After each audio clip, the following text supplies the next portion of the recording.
اب دیکھیے جہاں تک ابن عربی کا تعلق ہے، ہمارے ہاں یہ دو اپوزٹ پولز ملتے ہیں بزرگوں میں. ایک انتہا پر ابن تیمیہ ہے رحمۃ اللہ علیہ، جن کے بارے میں نے آپ کو بتایا کہ انہوں نے اس طرح سمجھا ہے، اس طرح اترتا ہے اللہ جیسے میں یہ ممبر سے اتر رہا ہوں، یہ زیادتی ہے. لیکن بہرحال ایک فکر ہے، ایک سوچ ہے. قرآن اور حدیث کے بہت بڑے عالم تھے، بہت بڑے عالم، بہت بڑے عالم. دوسری انتہا پر ابن عربی ہیں جن کا فلسفہ میں نے آپ کو بتایا. تمام صوفیاء ابن عربی کو شیخ اکبر کہتے ہیں، الشیخ الاکبر، اور صرف الشیخ کہیں گے، دی شیخ، تو اس سے مراد ابن عربی ہوگا. اور ابن تیمیہ انہیں کہتے ہیں زندیق، ملحد. یہ دو انتہائیں ہیں. ہمارے ہاں جو عام طور پر اہل حدیث حضرات ہیں وہ ابن تیمیہ کے فالوورز ہیں ان عقائد میں. ان کے ہاں تصور کیا ہے؟ اللہ تعالی ہر جگہ اگر ہے تو صفاتی اعتبار سے، ذاتی اعتبار سے نہیں. وہ تو اپنی جگہ عرش پر ہے، ساتویں آسمان کے اوپر عرش ہے، عرش کے اوپر کرسی ہے، کرسی پر وہ ہے. اب اس میں ایک طرح کی تجسیم بھی آ گئی، محدودیت بھی آ گئی. اس کائنات میں تو اللہ ہے ہی نہیں، تو پھر اللہ محدود ہو گیا نا، وہ تو کسی خاص جگہ پر ہو گیا نا. ایک تصور یہ ہے.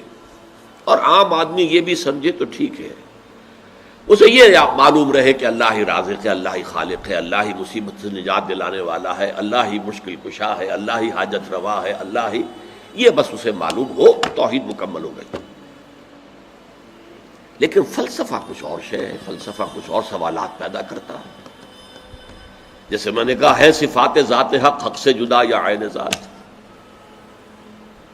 اب یہ فلسفہ ہے. صفات باری تعالی اگر قدیم ہے صفات تو یہ غصہ، یہ تو قدیم نہیں ہو سکتا. غصہ تو کسی کام پر آیا، خوشی تو کسی کام پر ہوئی، یہ قدیم کیسے ہوگا؟ تو عین یا غیر، لا عین ولا غیر. اور جس کو میں تعبیر کرتا ہوں کہ من وجہ عین ذات ومن وجہ آخر غیر ذات. اب اس سلسلے میں علامہ اقبال نے جو بات کہی ہے، جو پروفیسر یوسف سلیم چشتی مرحوم نے مجھے بتایا تھا کہ انتقال سے صرف 3 ماہ قبل یہ اشعار کہے. وحدت الوجود کے، پینتھیزم کے، دونوں کے شدید مخالف تھے علامہ اقبال شروع میں. اسی لیے وہ حافظ کو بھی بہت بڑا گمراہ کن شاعر سمجھتے تھے، اس لیے کہ وحدت الوجود کے عامیانہ انداز میں جو ہے وہ شاعری میں جب اس کو آ گیا ہے تو عوام کے زبان پر جب چڑھا ہے تو وہ اس کے ڈانڈے پینتھیزم سے مل گئے، عوام کے اندر اس کا تصور یہ ہو گیا. لیکن آخر میں انہیں بھی آنا پڑا ہے. تو اے ناداں دل آگاہ دریاب، اے نادان وہ دل تلاش کر جو آگاہ ہو، ہر چیز سے واقف ہو. لا موجود الا اللہ دریاب، لا موجود الا اللہ. وہ جو میں نے آپ سے عرض کیا تھا نا کہ لا الہ الا اللہ کے 3 لیولز ہیں. لا معبود الا اللہ، لا مطاع الا اللہ، لا حاکم الا اللہ، ان الحکم الا للہ، لا رازق الا اللہ، لا خالق الا اللہ. اور دوسرا لیول لا مطلوب الا اللہ، لا مقصود الا اللہ، لا محبوب الا اللہ. اور تیسرا لیول لا موجود الا اللہ. ہمارے ٹاپ کے فلسفی اور صوفیاء اس لا موجودہ الا اللہ پر پہنچے. اور 12ویں صدی کے مجدد اعظم شاہ ولی اللہ دہلوی رحمۃ اللہ علیہ، انہوں نے اس میں قول فیصل کہا کہ محی الدین ابن عربی کی وحدت الوجود اور شیخ احمد سرہندی کی وحدت الشہود میں باریک سا فرق ہے تعبیر کا، ورنہ وہ ایک ہی ہے. اور اس کو انہوں نے عنوان دیا توحید وجودی. ہندوستان میں ہمارے بڑے ٹاپ کے شاعروں میں سے تھے عبد القادر بید الفارسی کے. اس وقت تک ابھی اردو کا وجود ہی نہیں تھا، اردو تھی نہیں ہندوستان میں اس وقت. تو شیخ عبد القادر بیدل جو ہیں وہ وحدت الوجود کے بہت بڑے قائد تھے. اور ان کی عظمت کا عالم یہ ہے کہ غالب کہتا ہے طرز بے دل میں ریختہ لکھنا اسد اللہ خان قیامت ہے، کہ بے دل کے انداز میں اردو میں شاعری کرتا، اردو فارسی میں کی، اردو کو ریختہ کہتے تھے پہلے، یہ نئی زبان جو بنی تھی ریختہ، طرز بے دل میں ریختہ لکھنا اسد اللہ خان قیامت ہے۔ لیکن وہ اسد اللہ خان بھی یہ کہتے ہیں جارو بلا بیار کہ این شرک فی الوجود با گرد فرش سینہ با ایواں برابر است۔ دیکھو اگر تمہارے سینے کے اندر شرک فی الوجود شامل ہے، یہ بھی ہے وہ بھی ہے یہ بھی ہے وہ بھی ہے، وجود متعدد ہے، خدا کا وجود علیحدہ ہے، ہمارا وجود علیحدہ ہے، تو یہ گرد کے مانند ہے جو تمہارے سینے کے ایوان پر جو تخت بچھا ہوا تھا اس کے اوپر گرد پڑ گئی ہے۔ اس گرد کو جاروب لا، لا موجود ہے الا اللہ، جاروب لا کی جھاڑو سے لا کر صاف کر دو، جاروب لا بیار کہ یہ شرک فی الوجود، وجود دو مان لیے تو شرک ہو گیا، وجود ایک ہی ہے۔ البتہ جب تعین ہو گئی کسی شے کی وہ وجود مختلف ہے، ذات باری سے علیحدہ۔ بہرحال یہ مباحث ہیں اس آیت مبارکہ سے متعلق، اور میں نے آپ کے سامنے ساری بات رکھ دی۔ نہ میں کسی کا مبلغ ہوں، نہ یہ دینی مسئلہ ہے، یہ فلسفے کا مسئلہ ہے۔ اب فلسفے میں بہت سے مسائل ایسے پیدا ہو گئے، سائنس کے مسائل ہیں کہ جو کتاب و سنت یا کم سے کم حدیث کی بعض چیزوں سے ٹکراتے ہیں، اب اس میں آدمی غور کرے گا، سوچے گا۔ اسی طریقے سے یہ فلسفے کے مسائل ہیں جو ہمیشہ سے جن پر کام ہو رہا ہے، لیکن یہ دین جو ہے وہ شریعت اور طریقت کا نام ہے۔ حقیقت کو چھوڑ دو، حقیقت جو ہے بس ہے۔ تم سورج مکھی کے پھول بن جاؤ، تمہاری توجہ ہر وقت اپنی اس ذات جو جس نے تمہیں پیدا کیا ہے، حقیقت تو وہی ہے، لیکن سورج مکھی کے پھول بن جاؤ۔ لیکن اسے آپ غلط کہیں، مجھے کوئی اعتراض نہیں، لیکن یہ کہ ایک شخصیت کو میں ایسے سے واقف ہوں جو اہل حدیث بھی کٹر تھے اور صوفی بھی بڑے تھے۔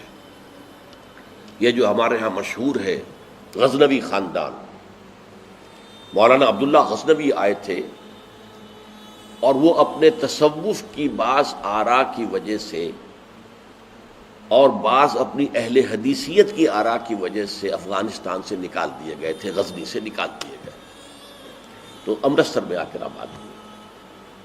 ان کی اولاد ہے یہ غزنوی خاندان۔ ان میں مولانا داؤد غزنوی رحمۃ اللہ علیہ سے میرا بڑا قرب رہا ہے۔ ان کے پھر بیٹے تھے ابو بکر غزنوی، وہ معروف ہیں، کافی لوگ ان سے واقف ہوں گے۔ داؤد غزنوی رحمۃ اللہ علیہ یہ دو متضاد چیزوں کا مجموعہ تھے،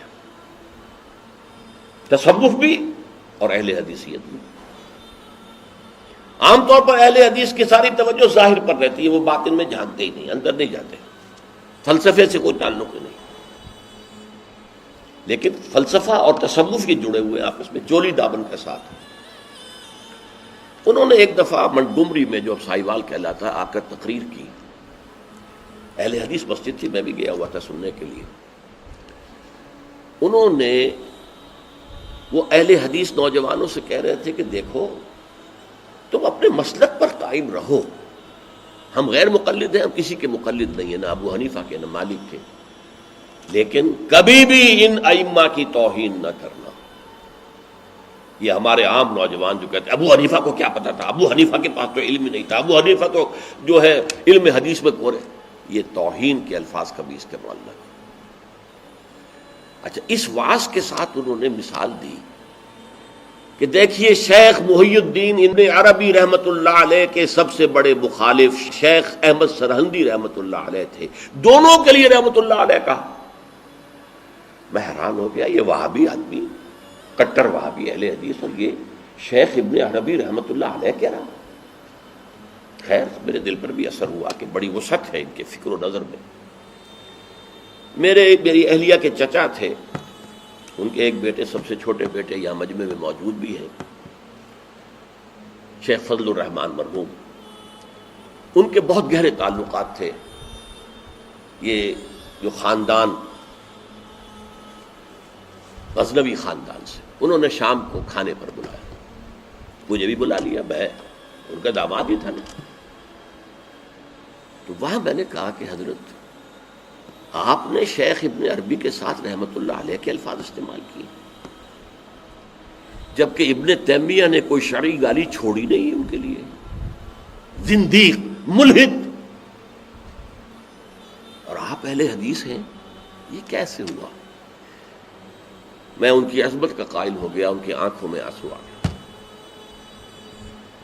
کہنے لگے ڈاکٹر صاحب یہ دونوں ہمارے بزرگ ہیں، ہم خرد ہیں، آپس کے اختلافات وہ جانے، ہم چھوٹے ہیں، خرد ہیں، خرد رہنے ہی میں عافیت سمجھتے ہیں، ہمارے لیے دونوں محترم ہیں.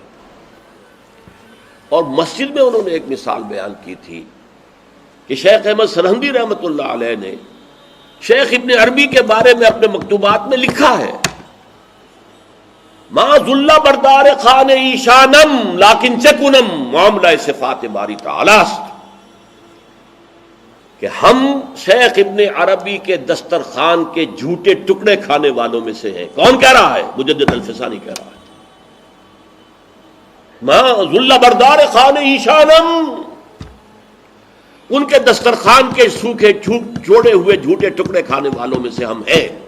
لیکن چکنم، لیکن کیا کریں، معاملہ سے بات باری تعالیٰ، یہ باری تعالیٰ کی صفات کا معاملہ ہے، ہمیں اختلاف کرنا پڑ رہا ہے، اختلاف ہم کر رہے ہیں، لیکن ہم ان کے دسترخوان کے جھوٹے ٹکڑے کھانے والے. یہ کہہ رہے ہیں شیخ احمد سرہندی رحمۃ اللہ علیہ، جن کے بارے میں مشہور ہے کہ ابن عربی کا یا تو مخالف اول ابن تیمیہ رحمۃ اللہ علیہ، اور یا پھر مخالف دوم جس نے جوابی فلسفہ پیدا کیا وہ شیخ احمد سرہندی رحمۃ اللہ علیہ. تو یہ ہے کہ ان چیزوں کے بارے میں اپنے سینوں کو وسعت دیجیے. آپ ابن عربی کی بات کو چھوڑ دیجیے، پھینک دیجیے، لیکن توہین نہ کیجیے، اس کو خام خواہ کفر سے تعبیر نہ کیجیے. یہ چیزیں جو ہیں، اور پھر ہمارے سارے صوفیہ جو اس کے قائل ہیں، پھر ان سے بدزنی ہو گئی. میں صرف اس لیے کہ وہ بدزنی اور دلی نفرت کا معاملہ ختم ہو جائے میں یہ ساری بحث اس لیے کیا کرتا ہوں، ورنہ میرے عام دروس میں ان مسائل پر گفتگو نہیں ہوتی. بڑے گہرے مسائل ہیں اور ان کا سمجھنا عام لوگوں کے لیے ممکن بھی نہیں ہے، بلکہ عام آدمی کے یہ جس کو کہتے ہیں نا ہوشدار کے رہ بردب تیغست قدم را، ہوشیار رہ جاؤ، یہ تم جو چل رہے ہو یہ تلوار کی دھار کی طرح کا راستہ ہے، کاٹ کے رکھ دے گا تمہیں. جیسے ہم کہتے ہیں پل صراط جو ہے وہ بال سے زیادہ باریک ہوگا اور تلوار کی دھار سے زیادہ تیز ہوگا، جس پر سے گزرنا ہے قیامت میں. یہ کہاوت ہے.